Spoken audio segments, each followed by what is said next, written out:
Et bonjour à tous, bienvenue sur la chaîne de l'Examen Crypto. Nous sommes le lundi 20 mai 2024, il est 10 h du matin à l'heure à laquelle je fais cette vidéo. On va faire un point bien sûr sur la situation du Bitcoin, on va voir qui pousse, ça fait plaisir. On va faire un point sur le Solana et on va jeter un coup d'œil aussi sur la crypto CKB. Allez, on s'installe correctement et on démarre cette vidéo avec cette cryptomap qui repasse dans le vert intégralement. Et oui, ça fait plaisir. Dès que le Bitcoin se met à pousser, tout est dans le vert. Donc là, on a des performances quand même pas mal du côté des altcoins. Bon, c'est pas énorme non plus, hein, c'est du plus 2, plus 3%. Mais bon, c'est déjà un bon début. Allez, on commence directement avec le calendrier économique. Cette semaine, donc lundi, mardi, pas grand-chose. Mercredi, on va avoir la vente de logements existants, le stock de pétrole brut. Et on va voir aussi le mercredi 22, les minutes de la Fed, compte rendu de la réunion du FOMC. Donc ça risque d'être intéressant. Ça risque de parler effectivement de l'inflation aux États-Unis. Donc on va surveiller ça de très très près. Allez, nous, ce qui nous intéresse, c'est notre Bitcoin en vue jour. Bien sûr, avant de démarrer cette vidéo, je rappelle à tout le monde que tout ce que je vais dire dans cette vidéo n'est en aucun cas un conseil financier. C'est à vous de faire vos propres recherches et n'oubliez pas que le trading de crypto-monnaie comporte des risques de perte partielle ou majeure. Allez, on démarre. Alors nous, notre Bitcoin, vous le voyez, hier, on a été rejeté par la résistance des 66 956 $, vous le voyez ici. Et là, aujourd'hui, on revient directement retester cette résistance des 66 956 $. Donc là, c'est intéressant. On voit que depuis 3-4 jours, on est en train de galérer sur ce niveau clé. Et oui, on le sait, hein, je vous l'avais dit depuis très longtemps, c'est une zone de résistance majeure. On le savait, il n'y a aucune surprise. Hein, on savait qu'on allait se casser les dents dessus. Et c'est le cas, on est en train de se casser les dents dessus. Donc clairement, aucune surprise. On le savait, la vraie question, c'est est-ce qu'on va réussir à breaker cette fameuse résistance? Eh bien, en tout cas, là, cette résistance correspond aussi, il faut le noter, à notre dernier point haut qui a été formé ici. Donc double zone clé, effectivement, c'est pour ça que c'est extrêmement difficile de la breaker. Il faut tout de même noter qu'en vue jour, on est toujours soutenu par le ruban de moyenne mobile, on est au-dessus du ruban, donc ça c'est une très très bonne nouvelle. Et il faut aussi voir que là, si jamais on break les fameux 66 956, eh ben il n'y a pas grand chose jusqu'au 69 005. Donc c'est pour ça que ce serait intéressant d'arriver à breaker cette résistance, parce que ça nous permettrait d'aller chercher directement les 68 538 et les 69 005. Je rappelle aussi la règle, étant donné qu'on est dans un range et que ici on a rebondi sur le bas du range, la théorie du trading voudrait qu'on aille chercher le haut du range qui se trouve à 71 333 $. C'est tout simplement du pur trading sur range. Regardez, quand on est en bas du range, on va chercher le haut. Quand on est en haut, en bas, et ainsi de suite. Donc là, on a été chercher le bas. Donc là, on risque d'aller chercher le haut. Et on est en train de former, il faut le noter, une figure chartiste ici en rounding bottom. Et c'est ça qui est magnifique. Regardez ça. On a le rounding ici. Là, ici, on est rejeté par la résistance. Donc, ce qui serait parfait, vraiment le scénario parfait, ce serait de se faire rejeter, retomber chercher les 64 464, former une petite anse comme ça sur le côté. Et ça validerait parfaitement le rounding bottom qui nous permettrait de casser la résistance et boum, aller chercher le haut du range, voire même plus haut. Parce que je vous donne directement la target de ce rounding bottom. La target de ce rounding bottom, déjà, c'est une target, il faut le noter, à plus 14,82%. Et la target théorique serait d'aller chercher les 75 609 $. Donc là, du côté du Bitcoin, franchement, ça ferait vraiment plaisir de valider cette figure chartiste en rounding bottom. Alors, un rounding bottom, on peut le valider directement en cassant le rounding par le haut. Hein. C'est une possibilité, on peut casser le rounding par le haut et boum, ça pète. Mais on va dire que statistiquement, et la plupart du temps, on ne break pas un rounding bottom en one shot, on fait ça, on fait une petite anse sur le côté, et là on y va. Donc c'est, voilà, on va voir si effectivement on arrive à valider tout ça, mais là on a cette figure chartiste qui est sous les yeux, et ça fait clairement plaisir. Du côté de la vue 4 heures, vue 4 heures, on voit que hier, malheureusement, on a un Bitcoin qui a décroché. Vous le voyez ici, je vous avais parlé d'un range. Donc, je vous avais dit, ce week-end, notre Bitcoin est dans un range. Tant qu'on ne break pas ce range, ni par le haut, ni par le bas, on reste dans ce range. Malheureusement, vous le voyez, le Bitcoin nous a fait une belle feinte hier. Il avait fait une feinte de cassure du range par le haut. Vous le voyez ici, il fallait breaker les 67 243 par le haut. Et il l'a fait, vous le voyez. Il a été chercher les liquidités au nord, boum, pour mieux s'écrouler. Et au final, il a malheureusement breaké le range par le bas, ici, 66 721.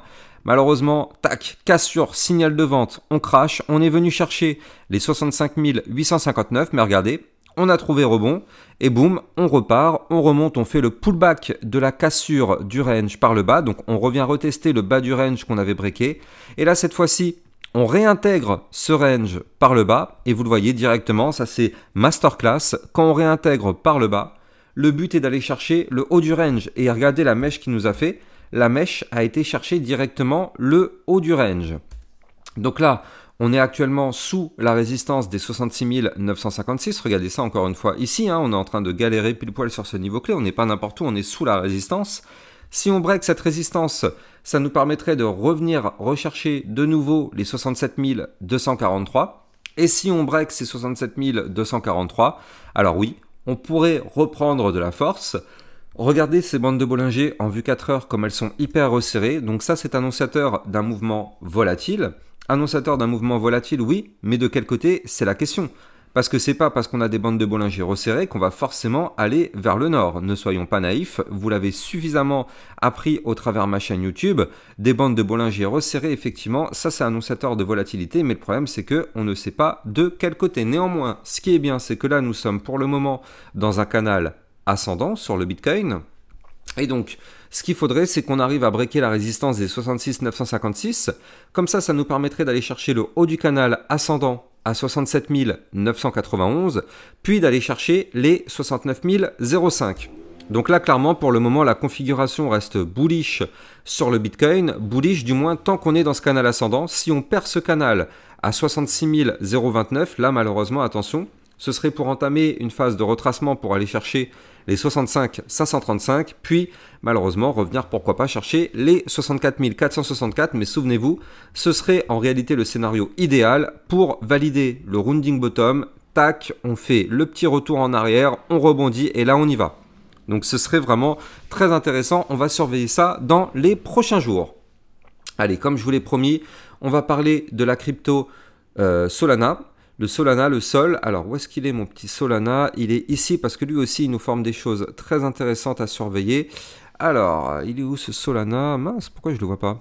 Allez, on va se mettre par ordre alphabétique. Hop, tout à l'heure je l'avais vu. Voilà, il est là. Donc là, du côté du Solana, il est en train de faire quelque chose de très très propre. Regardez ça. On est en train de faire et de valider une réintégration du range par le bas. Avant de continuer, je rappelle que si vous voulez trader le Solana, vous allez trouver en description de cette vidéo mon lien de parrainage Binance qui vous permet d'obtenir un bonus à vie sur vos frais de trading. Et Binance étant une plateforme SAN, il n'y a donc pas de risque de fermeture ou de blocage. Et je rappelle aussi au passage qu'en parlant d'altcoin, eh bien vous le savez, j'ai fait un channel, donc le Lexa Club Rocket, dans lequel je vous diffuse des vidéos concernant d'autres crypto-monnaies, donc encore plus de vidéos que vous pouvez avoir là sur YouTube actuellement. Ça vous permet déjà donc d'avoir les vidéos sur YouTube, mais pour prolonger l'expérience, eh bien ça vous permet d'avoir ce channel dans lequel vous allez recevoir encore plus de vidéos sur les altcoins, donc sur le Tao, sur le RNDR, le Fetch, sur le ANKR. Il y a une vidéo qui a été faite il y a 2 jours sur le ANKR. Il y a eu quoi d'autre? Il y a eu le Pendle justement dans le channel. Donc si c'est un channel qui vous intéresse, n'hésitez pas, vous allez trouver le lien en description de cette vidéo. Allez, on continue. Donc effectivement du côté du Solana, regardez ça, c'est une masterclass ce qu'il vient de nous faire, vous le voyez. Ici, il a réintégré son ancien range par le bas. Donc je vous l'avais dit, il faut absolument réintégrer les 169,68. C'est ce qu'il a fait. Il a réintégré, boum. Il revient directement retester le bas du range pour faire le pullback. On valide, on rebondit sur le pullback. Qu'est-ce qui se passe? Décollage de la fusée Solana. Le Solana va chercher la résistance des 180,04. Regardez, on n'y est pas encore, on y est presque. Et là, si on break cette résistance, ce serait potentiellement pour aller chercher les 191,93, pardon, 191,83, voire même ici les 204,98. Donc là, du côté du Solana, techniquement parlant, c'est quand même très très propre ce qu'il nous fait. En plus de ça, on est reparti dans une tendance haussière. On forme des points bas de plus en plus haut, des points hauts de plus en plus haut. Donc là, Solana, franchement, configuration vraiment très très propre. Maintenant, il faudrait absolument qu'on arrive à breaker ces fameux 180,04 pour aller chercher des points plus hauts. Et je rappelle que vu que là, on a réintégré le range en venant du bas, et oui, le but, vous l'avez compris, serait d'aller chercher quoi? Le haut du range. Ça, ce sont des bases de trading. Donc, est-ce que le Solana arriverait à valider tout ça? Eh bien, effectivement, on va regarder tout ça en détail. De toute façon, moi, demain, je continuerai de vous analyser le Solana, ainsi que tous les jours. Donc voilà, n'hésitez pas à vous abonner à ma chaîne YouTube si vous voulez recevoir d'autres types de vidéos comme celle-ci.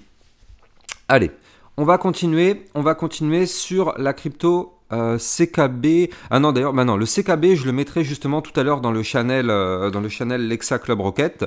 Là, je vais juste finir en faisant un point sur le DXY. Parce que vous le savez, il entraîne directement le Bitcoin.